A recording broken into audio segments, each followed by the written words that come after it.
Associado ao CEL. Estamos preparados para receber a todos aqueles que momentaneamente se encontram sem atendimento pelos planos de saúde. Se você tiver algum amigo nessa condição e quiser falar com ele, lembre-se disso. Não somos e nem pretendemos substituir qualquer operadora de planos de saúde.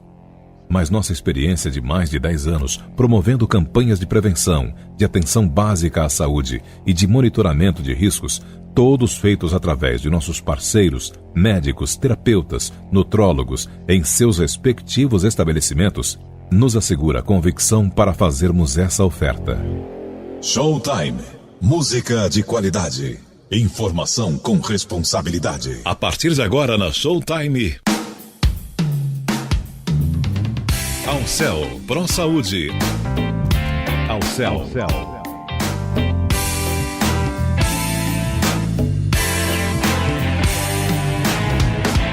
Alcel Pro Saúde. Bom dia amigos da Showtime. 11 horas e 58 minutos. Nós vamos ficar uma hora inteirinha sabendo tudo e nos informando sobre a especialidade dessa minha convidada, que é simplesmente o máximo. Ela é magnífica. Doutora Nise Yamaguchi é membro da Diretoria de Projetos da Comissão Europeia para o Desenvolvimento das Capacidades de Países de Baixa e Média Renda no Instituto Internacional de Prevenção e Pesquisa, o IPRI, International Institute of Prevention and Research, baseado em Lyon, na França, e membro da Força Tarefa em Imunologia de Tumores, a Sociedade Americana de Pesquisa do Câncer, a American Association for Cancer Research. Fundou e coordena desde 2004 o Fórum Latino-Americano de Combate ao Tabagismo, que discute e fomenta a implementação de políticas públicas de prevenção ao câncer de pulmão na América Latina. Fundou e coordena também as conferências latino-americanas de câncer de pulmão, realizadas pelo International Association for the Study of Lung Cancer. A doutora Nise Yamaguchi é a nossa convidada desta tarde, juntinho com você, porque ao céu por a saúde, sempre com você. Boa tarde, doutora Nise Yamaguchi. Boa tarde, querida. É uma honra tê-la conosco e eu gostaria de saber, a primeira pergunta, o que é o câncer? Olha, o câncer é uma proliferação, um crescimento, uma divisão de células que seguem um modelo de mutações. Então, você tem uma transformação de uma célula, ela começa a crescer e a invadir outras estruturas, e isso se transforma numa doença que eventualmente pode ir à distância, né, na metástase. Qual é a diferença de uma célula atingida quando ela é benigna e quando ela é maligna? O que precisa para ter essa diferenciação? Excelente pergunta, viu? Porque às vezes as pessoas falam, tudo que é tumor é maligno. Não, existem tumores benignos. O que são os tumores benignos? Por exemplo, um lipoma, aquela gordurinha que fica debaixo da pele, que chamam de sebinho às vezes. Existem as verrugas, que são benignas, né? O que transforma a célula num liposarcoma, por exemplo? É quando você tem estruturas que são invadidas, você tem uma célula com o núcleo alterado, ele começa a se manifestar de uma maneira aberrante, com os cromossomas aberrantes, e eventualmente você pode ter células pré-malignas ou in situ, que são localizadas ainda nas membranas e que não invadem muito, como em câncer de mama, isso é possível. Então, tumores in situ de mama não são invasivos. E hoje em dia as pessoas confundem muito, elas ficam muito preocupadas muitas vezes. Pois é. E aí as pessoas se assustam. E eu queria saber qual a influência da alimentação para que uma célula fique mais frágil e suscetível ao câncer. Olha, a alimentação é fundamental, né? Nós somos seres que precisamos de alimentação desde que nascemos. Então, o leite da mãe traz uma série de imunoglobulinas, faz com que o nosso intestino tenha uma flora intestinal saudável, cria um repertório imunológico que nós vamos carregar muitas vezes para o resto da vida. E toda essa educação do nosso sistema imunológico se passa pela manutenção, digamos assim, de alimentos saudáveis. Mas nós temos hoje muitas toxinas que vêm junto com os alimentos, que são as agrotoxinas, que são os adubos, inseticidas, mas também da industrialização com os conservantes, os aditivos, os corantes, para tornar o alimento mais apetitoso. Muitas vezes a indústria lança mão de todas essas coisas, excesso de sal na dieta, que fazem, cada um deles, com que haja mutações no trato gastrointestinal. Então, por exemplo, câncer de intestino tem muito a ver com um excesso de consumo de carnes, de gorduras, de carboidratos e uma falta de produtos naturais como verduras, saladas e frutas. Além disso, câncer de mama, endométrio, de próstata, dependem muito de excesso de insulina. Então, quando a pessoa vai ganhando peso, ela começa a produzir muita insulina. E essa insulina é um fator de crescimento para esses tipos de tumor hormônio dependentes. Além de serem feitos mais ativações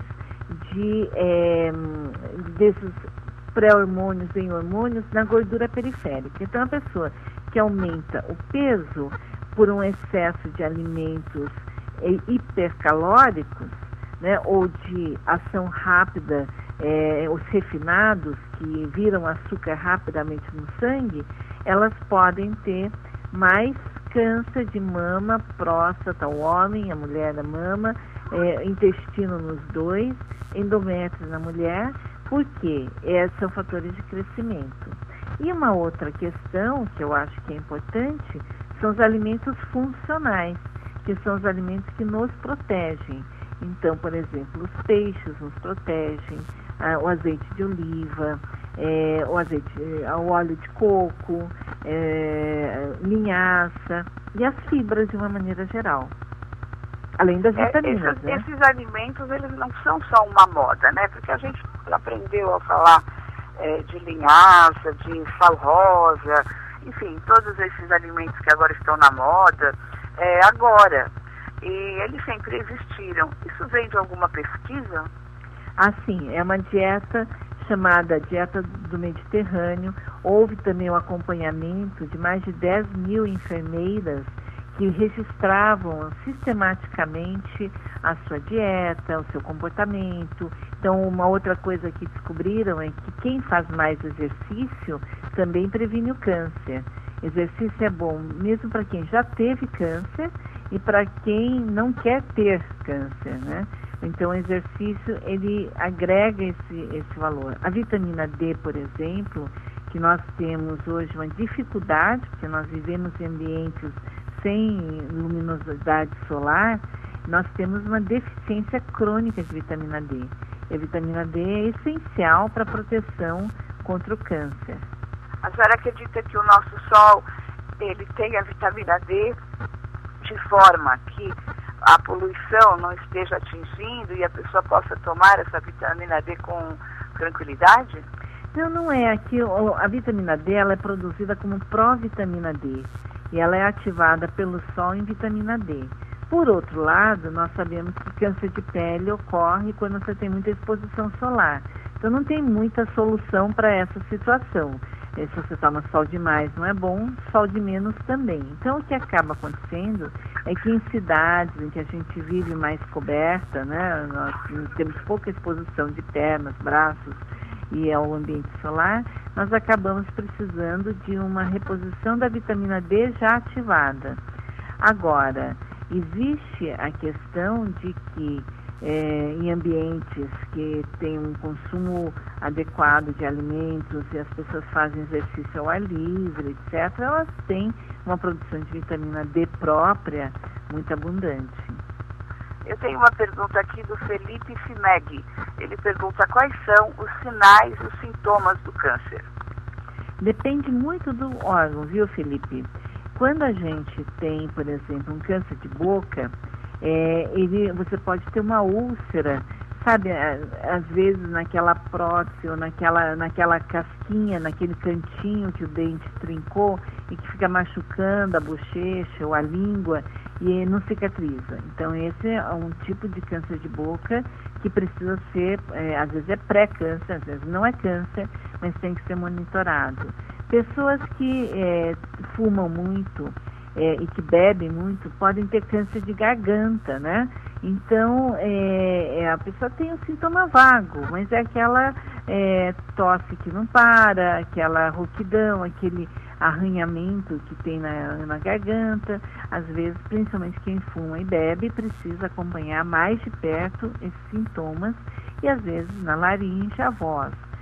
Pacientes que fumam muito, que tem mais câncer de pulmão, e hoje tem um percentual, uns 30% de pessoas que têm câncer de pulmão mesmo sem fumar. Então, nós temos que cuidar desse tipo de sintoma que se confunde com uma bronquite crônica. Mas, por exemplo, câncer de estômago é mais raro aqui no Brasil, mas ainda é bem frequente. A pessoa fica tomando um monte de antiácido e tal, achando, minha úlcera, minha gastrite, mas não vai ver o médico. Ou sangra o intestino, tem uma cólica e não vai ver o médico. Agora, como o câncer de intestino demora muitos anos para se desenvolver a partir de um pólipo, a gente indica uma colonoscopia para pessoas que tenham mais de 50 anos, para que possam proteger o seu intestino e descobrirem um pólipo pequeno que não vai virar câncer no futuro.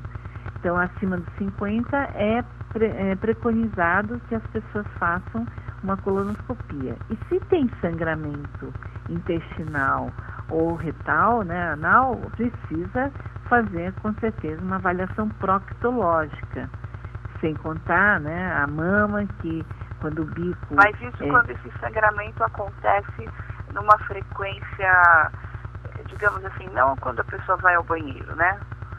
Também a pessoa pode ter ou hemorroidas ou uma fissura anal, ou ela pode estar tendo alguma coisa mais importante. Então, na maioria das vezes não é, mas é importante acompanhar mesmo esse sangramento que ocorre quando vai ao banheiro, tentar também não ficar com o intestino muito preso, né? Passar um emoliente na região quando vai evacuar.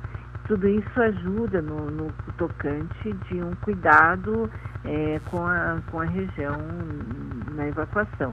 Mas, se houver um sangramento, mesmo que seja quando a pessoa vai evacuar, precisa sim de uma monitorização de um especialista adequado. Tem Eu não falei ainda... de Aide Matos.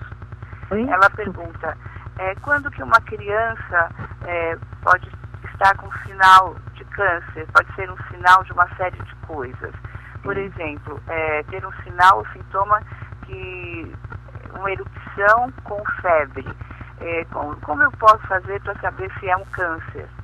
A maioria das erupções com febre são infecções virais, infecções bacterianas, que as crianças têm um monte dessas situações, né? Pois Agora, quando a criança começa a ficar anêmica, né? Fica cheia de gânglios, fica muito cansada, não enxerga direito, tem problemas de movimentação, quer seja, coisas mais graves, você pode detectar algum tipo de tumor, sim.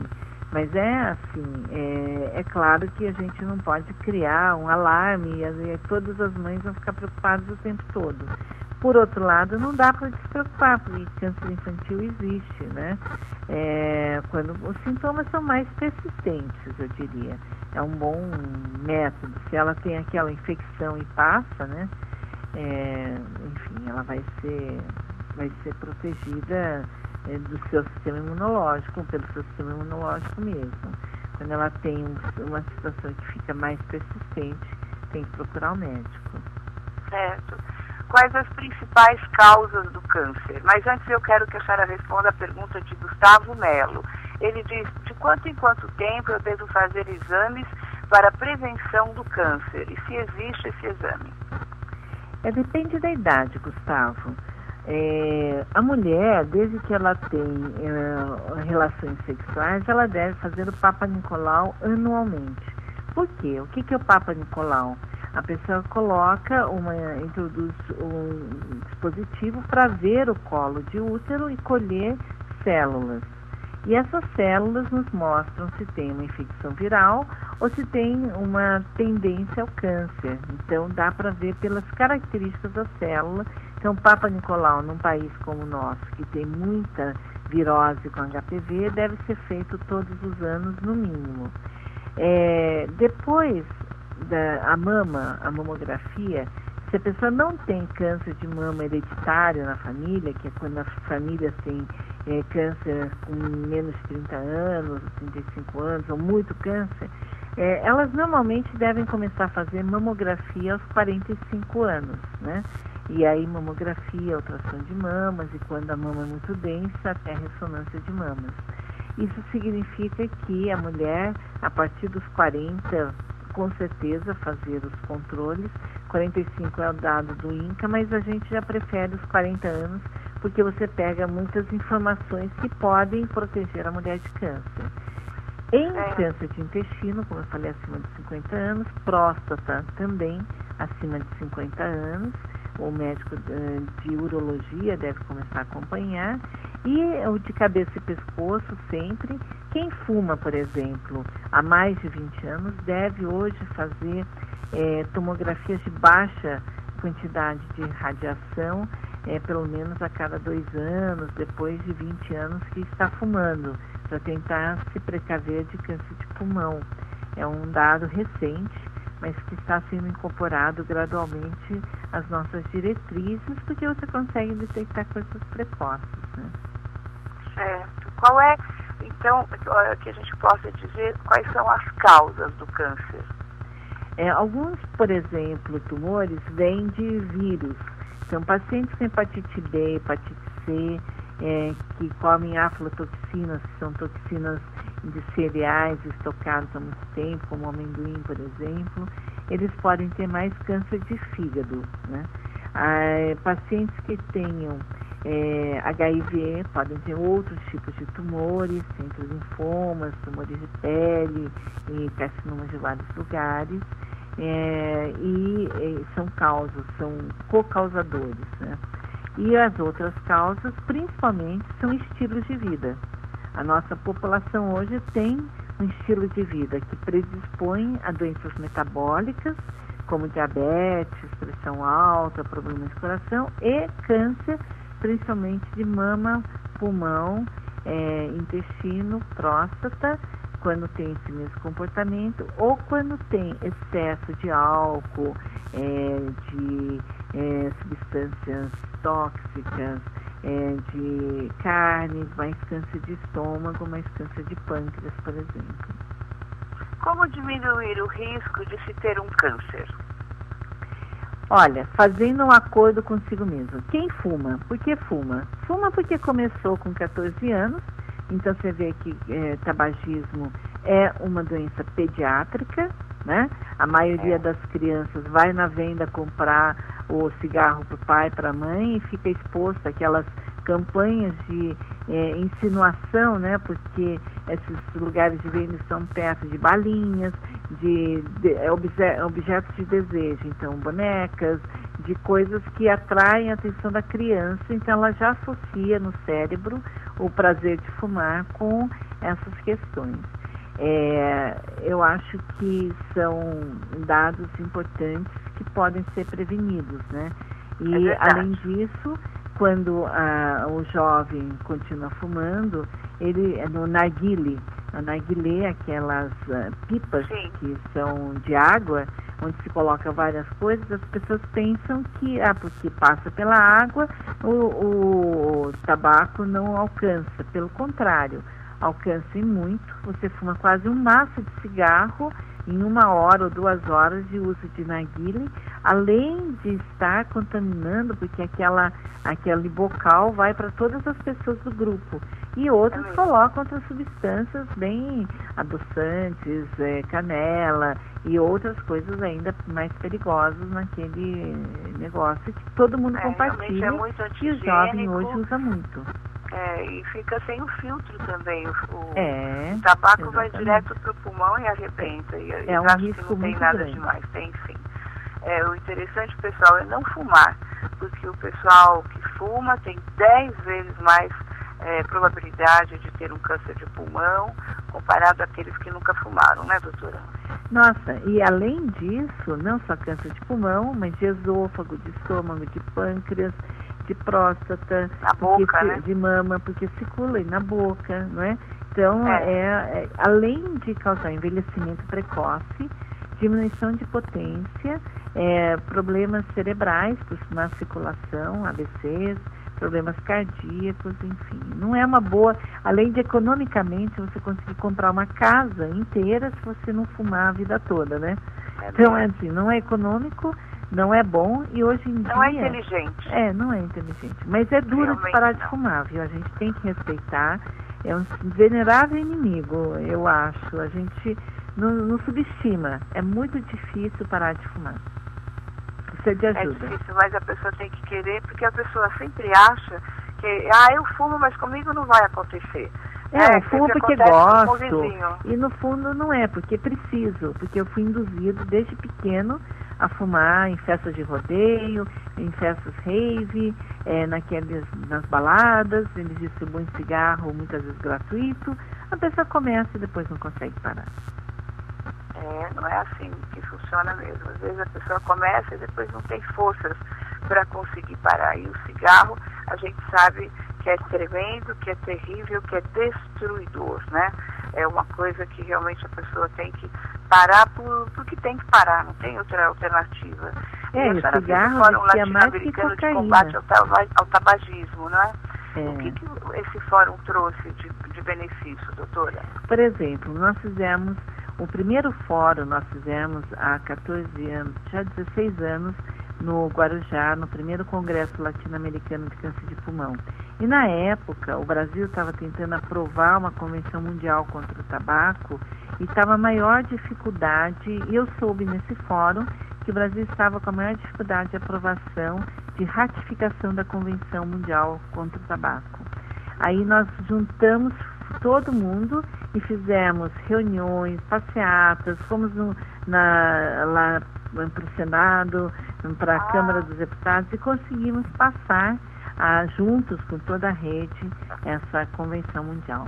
Uma outra coisa, nós fizemos um fórum na Argentina e convidamos o presidente do Uruguai, que era o Tabarés Vázquez, que estava na época sob bombardeio da indústria do tabaco, porque ele tinha feito uma série de ações no Uruguai, não estava conseguindo muito espaço na imprensa e demos todo o espaço da imprensa da América Latina.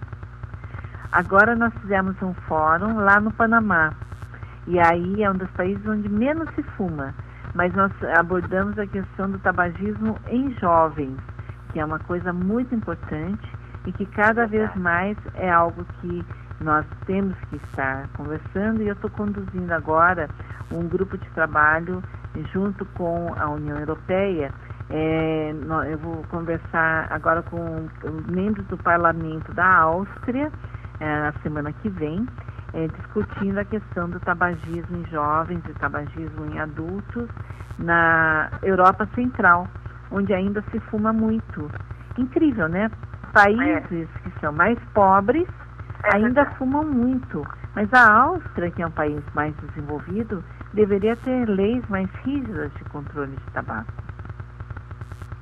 Quais seriam essas leis? O que a senhora sugere? Porque, de repente, o Brasil poderia ter essas leis também. É uma coisa que agora a gente precisa passar rapidamente. O Brasil tem muitas leis. Por exemplo, não pode fumar em ambiente fechado, não pode fazer outdoors, não pode campanhas em televisão, em propaganda, rádio, etc. Mas nós temos um problema muito sério. Nós ainda temos uma flexibilidade para a adição de flavorizantes em cigarro, que é o jeito do jovem começar a fumar. Então você pode colocar canela, chocolate, coisas que as crianças gostam, que disfarçam o gosto do cigarro até a pessoa ficar agitada. Então nós estamos numa luta importante com a Anvisa para que sejam bloqueados esses aditivos. E a outra coisa é o pacote único, que não tem marcas, não tem um logo bonito da indústria, não associa a liberdade, a mar, entendeu? Então, são os plain packets, né, que são pacotes sem marcas, e a outra coisa, essa propaganda em ponto de venda, que ainda é um cooptador de menores e de pessoas para o tabaco. Mas os flavorizantes é uma luta, porque a indústria do tabaco está o tempo todo tentando boicotar, inclusive entrando com representação contra a Organização Mundial de Comércio, dizendo que a gente está impedindo a livre comercialização, e é um produto que mata metade dos seus usuários. 50% dos fumantes vai morrer de alguma causa do cigarro. Então, a gente tem como sociedade médica, e eu represento aqui a Associação Brasileira de Mulheres Médicas também, sou do comitê tanto da brasileira quanto da paulista, a gente tem a obrigação de proteger os nossos cidadãos de um malefício desse tamanho, né? É verdade. A senhora fundou e coordena também as conferências latino-americanas de câncer de pulmão. Nessas conferências, sempre tem assuntos diferentes ou vocês falam sempre a mesma coisa? Como que funciona? Olha, nós queremos sempre a cura. Então, tudo claro que for relacionado à prevenção, tratamento e cura vai estar lá. Mas existe uma área muito fenomenal que cresceu nos últimos anos.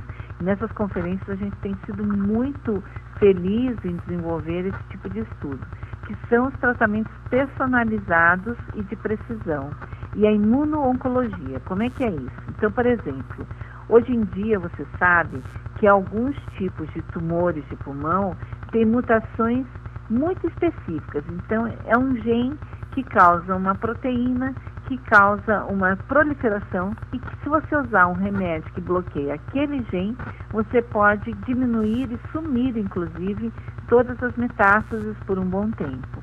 Então, esse tratamento personalizado, ele tem que diagnosticar a mutação predominante, que a gente chama a mutação que direciona a formação e o crescimento daquele tumor. E aí você pega um remedinho oral, na maioria das vezes, e bloqueia aquele crescimento. Então, por exemplo, em câncer de pulmão, nós temos uma mutação chamada fator de crescimento epitelial, que você usa, tem 3 ou 4 remédios, cada um deles com uma certa característica que bloqueiam. Quando você tem uma mutação resistente, já tem um remédio melhor do que esse. Então, em cada congresso, você vai tendo as novas gerações de tratamento. Tem uma outra mutação chamada ALK, que foi desenvolvida antes em leucemias e linfomas, e se descobriu que câncer de pulmão também tinha. Aí você usa um outro remédio específico para isso. E agora, além dessa medicina personalizada, em que você busca exatamente o que a célula está utilizando para crescer, e você bloqueia aquela via com precisão absoluta, você tem a imuno-oncologia, que é a oportunidade de, ao se utilizar anticorpos monoclonais, você detona o sistema de proteção contra o sistema imunológico que a célula tinha. Então, por exemplo, uma célula tumoral, para ela crescer, ela tem que se esconder do sistema imunológico, ela tem que se evadir do sistema imunológico. Aí, como é que ela se evade? Como é que ela se esconde? Ela desenvolve alguns mecanismos na superfície, principalmente algumas moléculas, que fazem com que o sistema imunológico não a reconheça. E agora, recentemente, nos últimos anos, se descobriu que alguns anticorpos que bloqueiam essas moléculas acordam o sistema imunológico e ele, de repente, começa a combater a célula tumoral e se defende do tumor. Então, hoje em dia, por exemplo, câncer de pulmão, vários deles, o primeiro tratamento não é mais quimioterapia, são essas moléculas-alvo. Ou, em alguns casos, a imunoterapia, muitas vezes até junto com a quimio, pode ser melhor do que a quimioterapia sozinha. E em câncer, tipo melanoma, que é aquele tumor de pele escuro, né, que vai com metástases, também remédios de alvo molecular ou imunoterapia fizeram enorme diferença, com vários casos que depois não voltam mais o câncer, mesmo quando ele já era metastático, que dá aquela que a gente chama de uma resposta contínua, prolongada, né? Isso é maravilhoso, é um novo momento para a humanidade que bom. Com relação ao nós tivemos uma amiga que teve o câncer de pulmão, se tratou e fez a cirurgia e tudo, e teve metástase, foi para o estômago, foi para o corpo todo. E essas metástases, tem como se combater hoje em dia com alguma outra forma? Existe já um tratamento melhor? Sim, tem que ver se tem alguma dessas mutações, e se não forem as mutações, tem as vacinas imunológicas, e tem várias outras maneiras de se defender, sim. E uma outra coisa que está sendo iniciada no mundo, e que a gente discute bastante nesses congressos, não só nos latino-americanos, mas também nos mundiais, como esse que eu vou agora, em Viena, é o tratamento através da biópsia líquida. Você pega um pouco de sangue e discute quais são as mutações que as células tumorais que estão circulando têm, e trata. Às vezes você não consegue pegar um fragmento do pulmão, você tenta tratar através do conhecimento da biópsia líquida. Toda essa área de biologia molecular, ela está caminhando a passos largos, né? Uma delas é, por exemplo, agora em câncer de mama, nós vamos ter também o congresso em San Antônio, mas famílias que têm mutações e que têm mais câncer de mama, e que você detecta um determinado grupo de pacientes que têm uma mutação. Você vai proteger essas pessoas de várias maneiras, inclusive retirando as mamas ou os ovários, né, para impedir o câncer nessas mulheres. E a célula-tronco, ela pode colaborar com essas novas pesquisas? Existem alguns tratamentos sendo realizados ativando células tronco de imunologia para que elas possam ser melhores células de defesa, né? E esse tipo de tratamento está começando, ainda bem assim, mais para leucemias, mais para crianças que falharam a todos os outros tratamentos, e que algumas se beneficiam desses tratamentos imunológicos com células antitumorais. Mas, de uma maneira geral, ainda é muito precoce, muito preliminar. Certo. Há um tempo atrás eu li uma matéria dizendo que a graviola, aquela fruta, ela tem tantas qualidades ou mais do que a medicação para o câncer. A senhora já soube desse estudo, e o que a senhora acha disso? Muitos produtos naturais, eles protegem realmente de transformação maligna, e como eu falei, eles são bons para diminuir o crescimento de células, como por exemplo a cúrcuma. A cúrcuma, que é aquele componente do curry, foi já provado que diminui a incidência de progressão de câncer de intestino, por exemplo. A graviola, os estudos não foram muito profundos no tocante de realmente dar a credibilidade total, e parece que a quantidade de graviola que a pessoa teria que comer seria assim muito grande, e não é possível, né? Todos os dias, o chá de graviola, de folha de graviola, ou casca, ou fruta. Então nós no momento ainda entendemos isso mais como complemento alimentar do que necessariamente uma proteção. Por exemplo, o ômega 3 que vem do peixe é uma proteção também. Romã, brócolis, chá verde, eles protegem também do câncer, né? O tomate também é muito bom para a próstata, né? É verdade. Tomate não só para a próstata, como para vários outros tumores. O vinho ou a uva, né? Porque o vinho, o problema é a quantidade de álcool, mas a uva tem o resveratrol. Então, como a gente não consegue comer um quilo de tomate atrás, havia aquela crendice que tomando uísque com aquela planta babosa, era muito bom. Mas olha, vamos combinar, é uma parte de uísque para 1 litro de babosa. Nossa, é muita coisa, é amargo. Então, assim, isso, o uísque ou álcool, é um padre que fez, assim, a apologia da babosa, mas a babosa também não consegue entregar todo esse resultado, não. Ela entra como uma boa coisa. A senhora é bem inteirada, né, dessas coisas todas, é muito bom isso. E eu vi aqui que a senhora também faz parte, em Lyon, na França, da Força-Tarefa em Imunologia de Tumores. Essa força-tarefa em imunologia, o que vem a ser essa imunologia de tumores? O que ela traz? São duas coisas diferentes, né? Eu trabalho em Lyon com países de baixa e média renda, são países em desenvolvimento da África. Agora a gente está pensando em programas de África lusofônica, cuidados paliativos na África, enfim. É um trabalho voluntário que eu faço. A gente está querendo criar a IPRI América Latina, que é essa prevenção, e eu participo de forças-tarefas em vários comitês mundiais de imunologia de tumores. Imunologia de tumores é exatamente essa oportunidade de você aumentar a imunidade da pessoa e fazer com que ela mesma combata o câncer. Nós tivemos um grupo dentro do Hospital das Clínicas durante 15 anos que trabalhava muito em câncer e AIDS e em moléculas como interferons, interleucinas, etc. Mas é recentemente que a imunologia de tumores, a partir desses anticorpos monoclonais, essa compreensão do mecanismo molecular da imunologia, que ela começou a ser mais eficiente.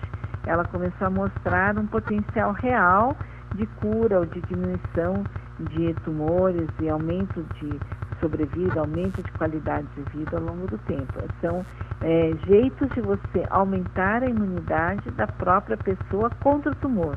É isso que a gente chama de imunologia de tumores. Entendi. O combate ao tabagismo. O cigarro é a única causa do câncer de pulmão? Porque eu tenho a pergunta aqui da Sandra Carelli, que diz assim: o meu pai nunca fumou e ele está com câncer de pulmão. Como eu expliquei anteriormente, Sandra, 30% das pessoas vai ter câncer sem nunca ter fumado. Parece que a poluição de uma cidade como nossa é um cofator. Um negócio chamado gás radônio, que é principalmente em ambientes terrenos radiativos. Asbesto pode dar um câncer de pleura chamado mesotelioma. Mas a maioria dos tumores você acaba não identificando a origem.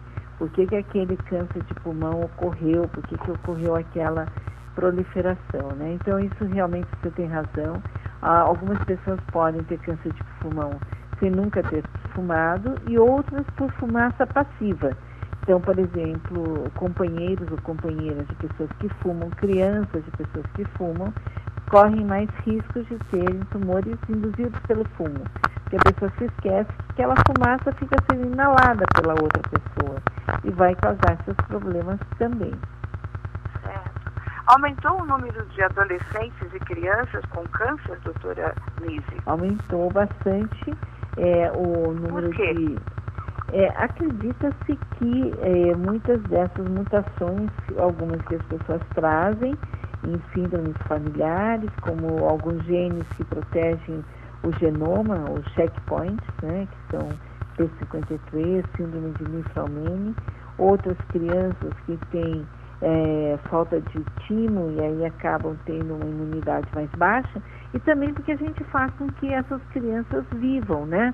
Antigamente não era possível a criança e o jovem superarem isso. Existem outras coisas na nossa dieta, no nosso ambiente, no nosso padrão, né, mundial, que devem ter um impacto, mas ainda são pouco estudados. A gente ainda não sabe todos os detalhes, né?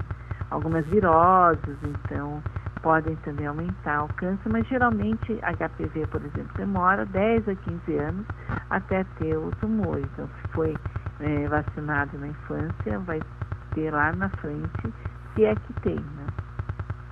Se uma vacina foi feita. Como lidar com o diagnóstico de câncer? Por exemplo, o médico diz: você tem câncer, e agora?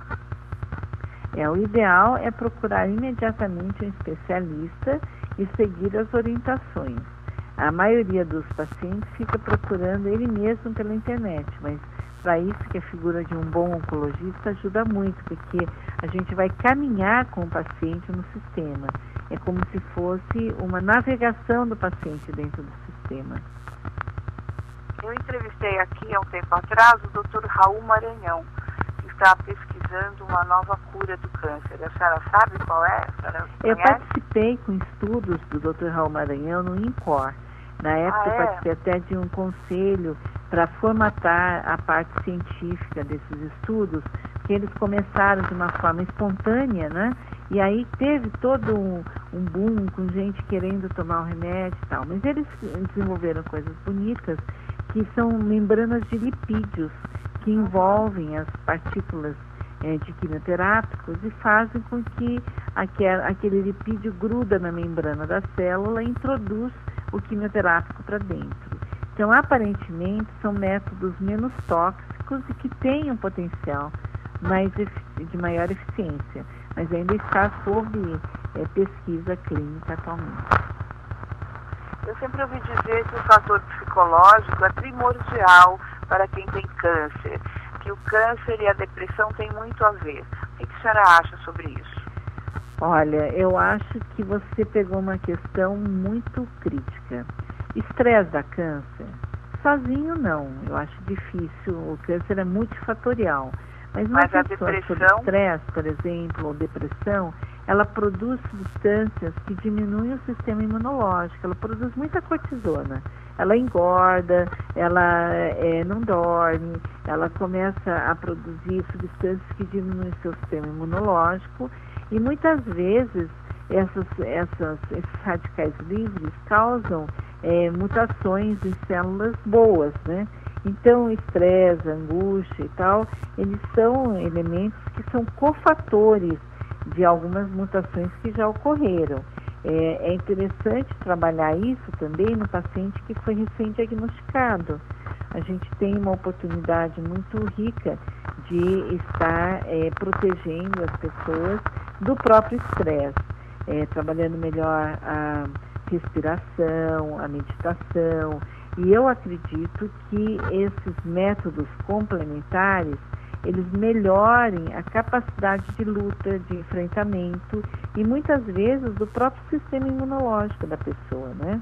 Até que hoje em dia no Einstein, no Sírio, a gente já pode prescrever na papeleta que você quer um tratamento, um acompanhamento imunológico dessas pessoas, né? E com medicina integrativa.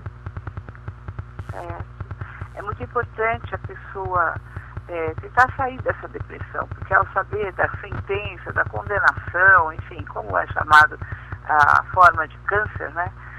Você tem câncer, a pessoa se deprime ainda mais, e isso não vai hoje em dia nada, não, né? A maioria do câncer é curável, então essa sentença, digamos assim, de morte que existia relacionada ao diagnóstico de câncer já não é mais verdadeira, sendo que a maioria dos tumores, se detectada precocemente, é curável, né?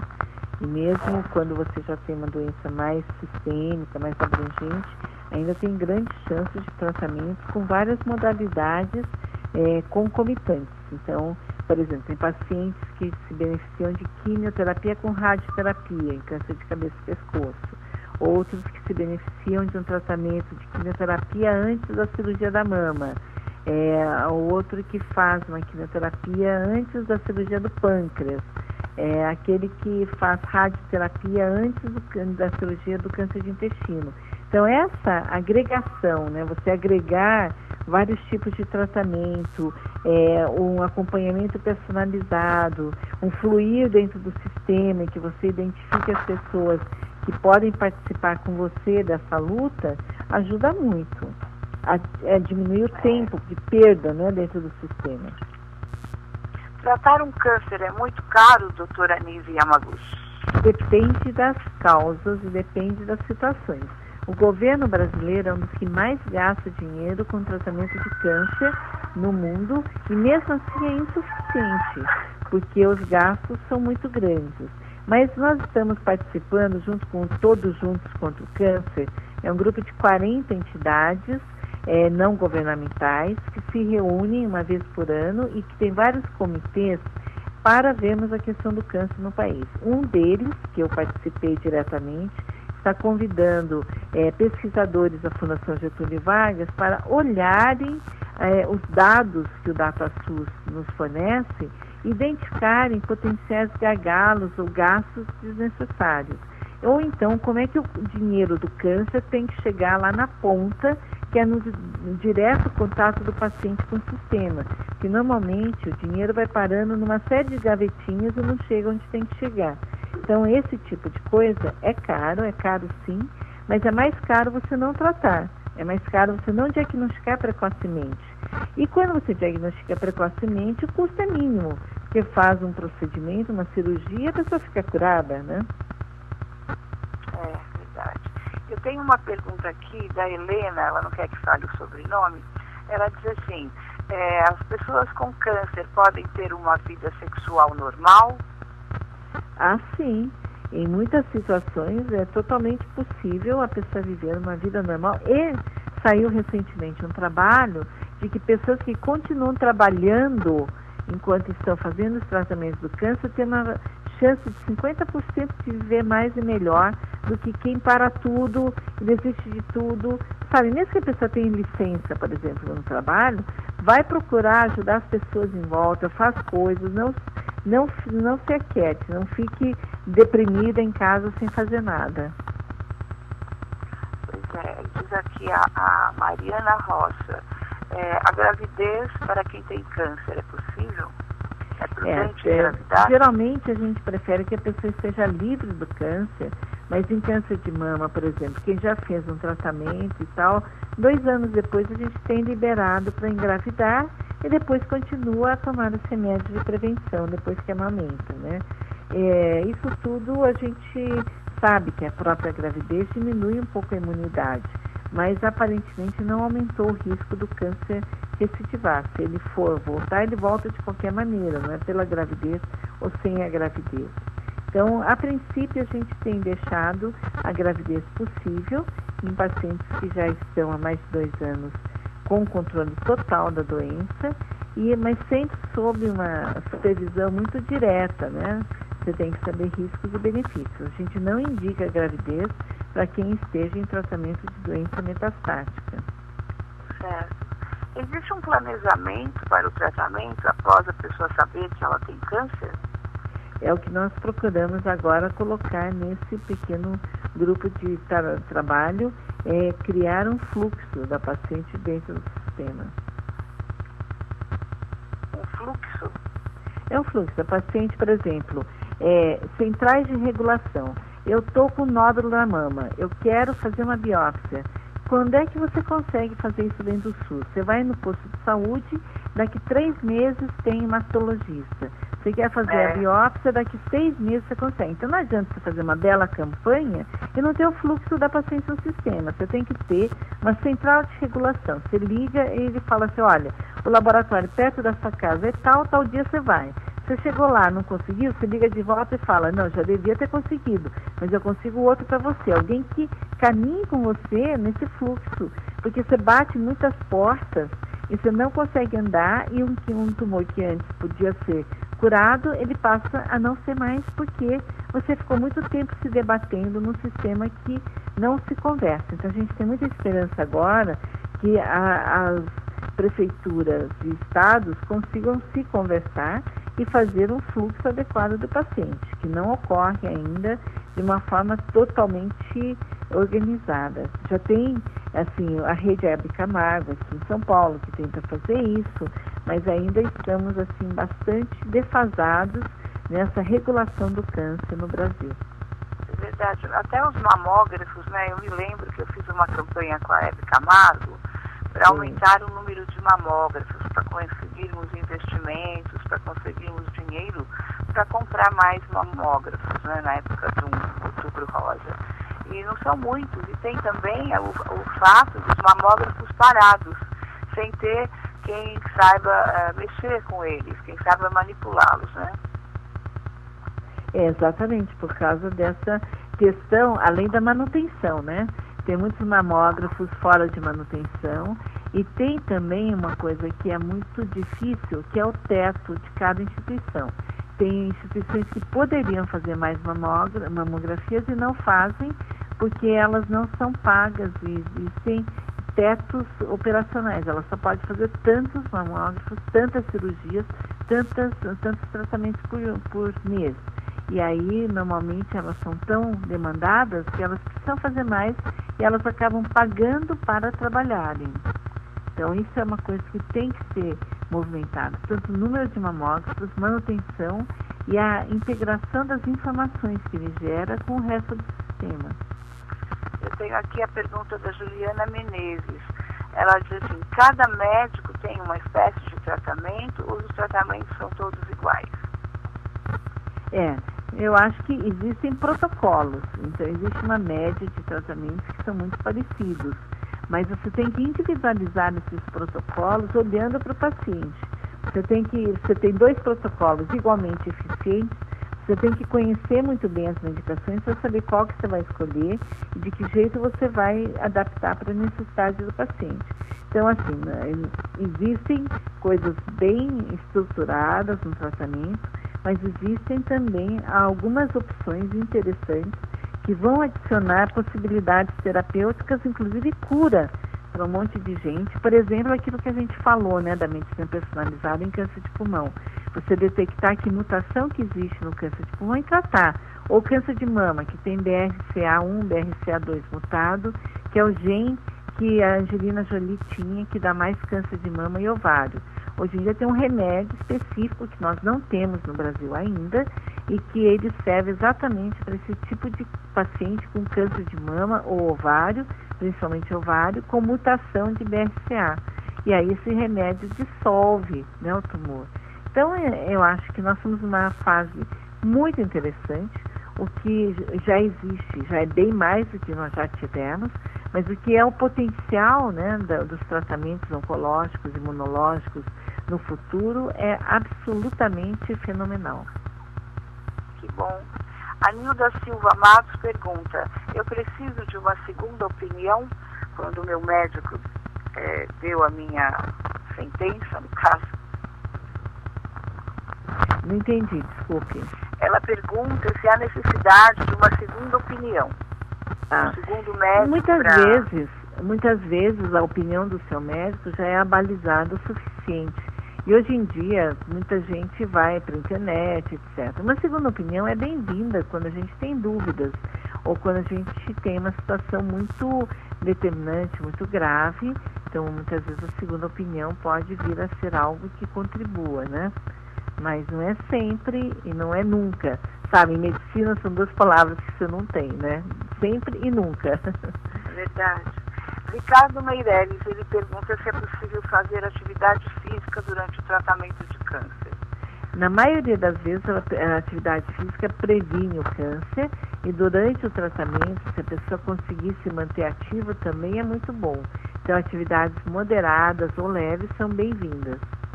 É claro que se a pessoa está muito cansada, muito desestruturada, ela não consegue fazer minimamente. Mas se ele está com vontade, né?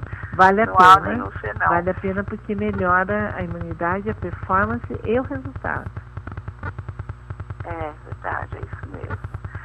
E que mais aqui? Estão perguntando se sempre que eu tenho câncer eu vou morrer. Não, né? A senhora já disse. Eu acho que hoje em dia existem muitas maneiras de você tratar o câncer e muitos dos tumores, eles são detectados precocemente e a gente não vai morrer. Outros a gente trata já mesmo quando ele é mais avançado com vários desses tratamentos. Agora, a nossa morte, de uma maneira geral, ela é inevitável. Ninguém vai viver mais do que 120 anos por enquanto. E a gente lida muito mal com isso. A gente deixa tudo para resolver na ultimíssima hora. Em geral, são situações familiares complexas. A gente nunca se prepara para esse momento. A gente nunca fala tudo que a gente quer. A gente não fala para as pessoas o tempo todo quanto a gente as ama, como elas são importantes para nós. Eu acho que nós deveríamos lidar com a vida e a morte de uma maneira mais também objetiva, mais preparada, né?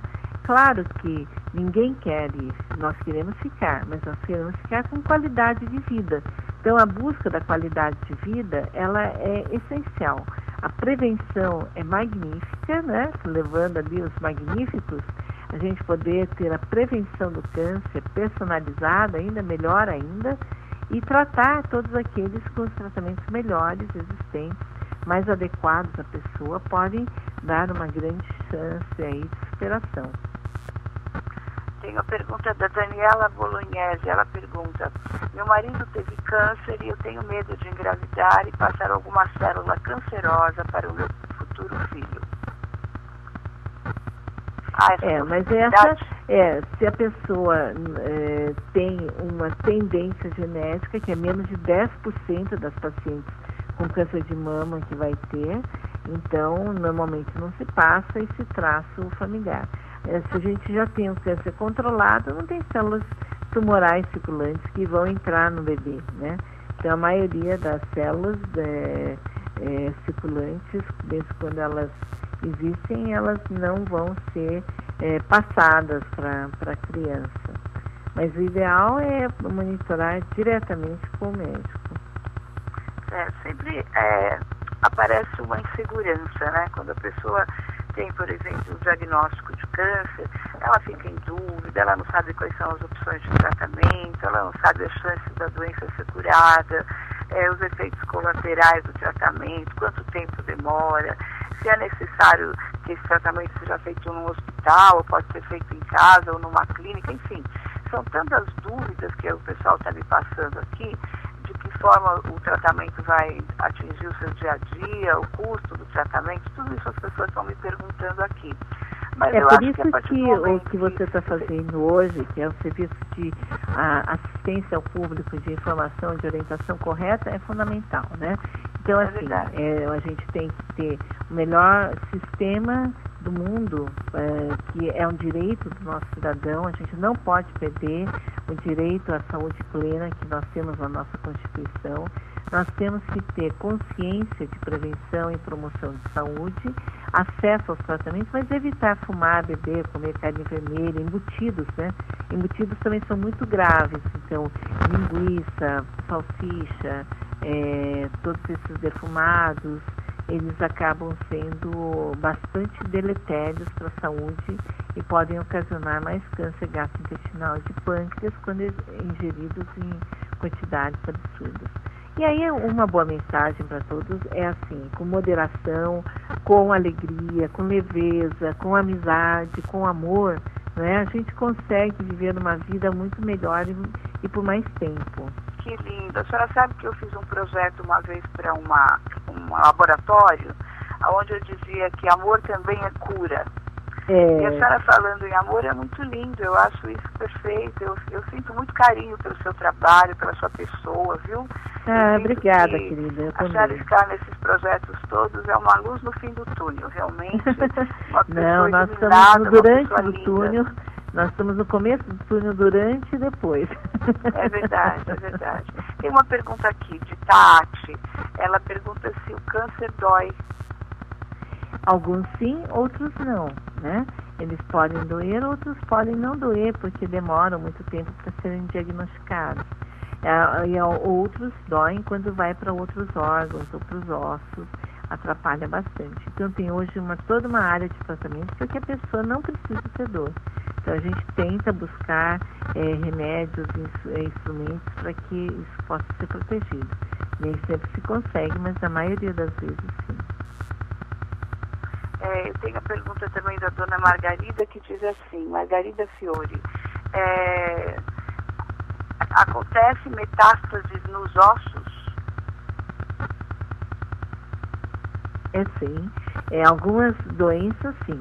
Por exemplo, alguns tumores não costumam ir para os ossos, então isso você nem se preocupa. Outros têm uma tendência maior de ir para os ossos, como câncer de mama avançado, não câncer de mama inicial, câncer de pulmão avançado também. Agora, câncer de intestino, por exemplo, raramente vai para os ossos. Tem uma outra pergunta aqui de Arthur Caccioli. Caccioli, é isso mesmo. Ele pergunta, por que o medicamento importado sempre é mais caro e sempre faz mais efeito?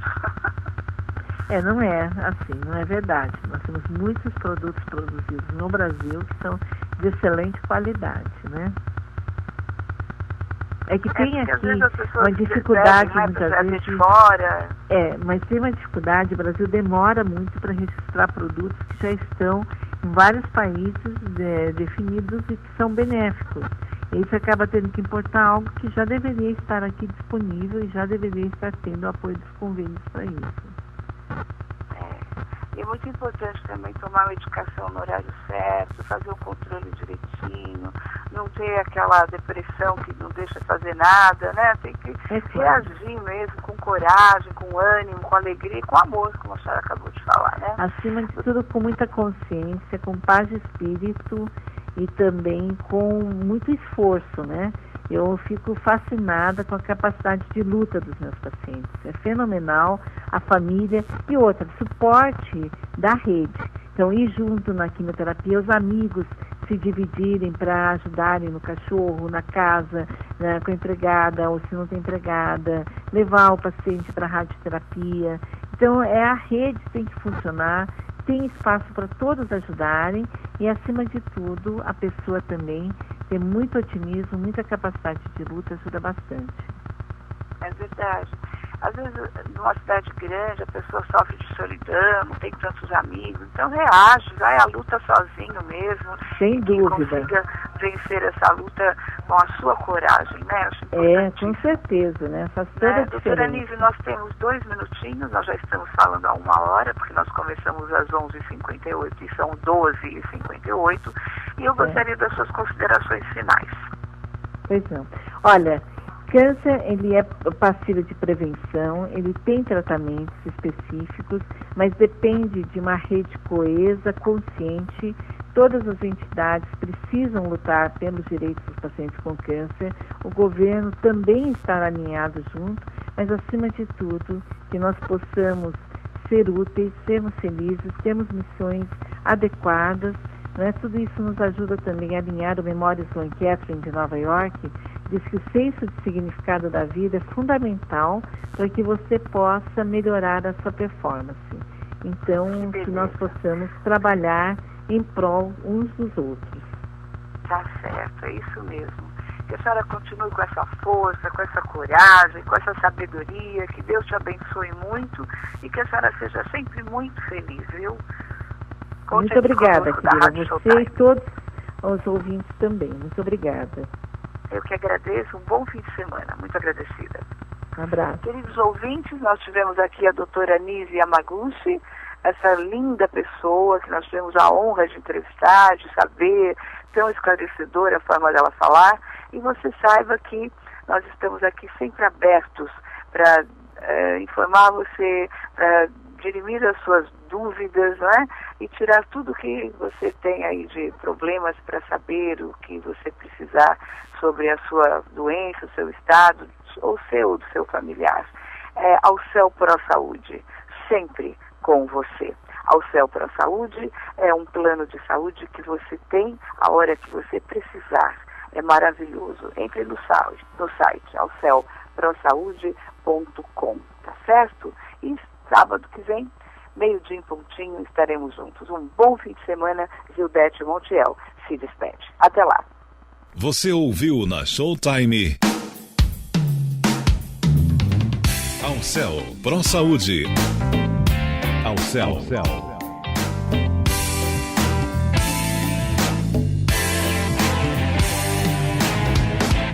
Ao Céu Pro Saúde.